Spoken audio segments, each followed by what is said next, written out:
Pasient kişidir, 52 yaşı var.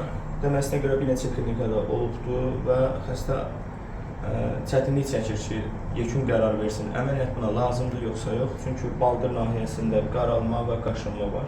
Pasiyentin əlində olan Doppler rəyinə baxırıq. Əslində o rəyə əsasən xəstə əməliyyat olunmalıdır. Və təkrar pasient istəyir ki, biz özümüz Dopplerdə baxaq.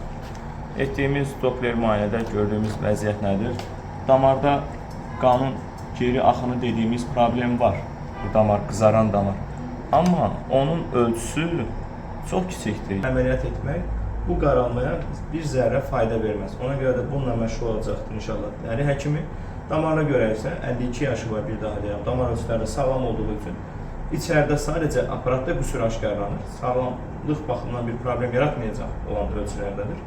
Ona görə bu damara görə hər hansı bir dava dərman, hər hansı bir damar corabı filan heç bir şey lazım deyil. Tam normal həyatına davam edəcəkdir. Sanki heç bir problem aşkarlanmamış kimi, yəni təsadüfdə bir aparatla baxılır, görülür, o problemi ciddiyə almayacaq. Yekun olaraq hər xəstədə əməliyyat qərarı verməli deyilik. Məhz Dopplerdə gördüyümüz əsasında xəstə klinik olaraq dəyərləndirilməlidir. Yaşı, problemin həcmi, mövcud şikayətlər və bunların arasında bir yekun uyğunluq götürülüb, onun əsasında qərar veriləcək ki, bu xəstəyə həqiqətən əməliyyat lazımdır yoxsa yox. Məsələn, bu pasiyentdə lazım deyil.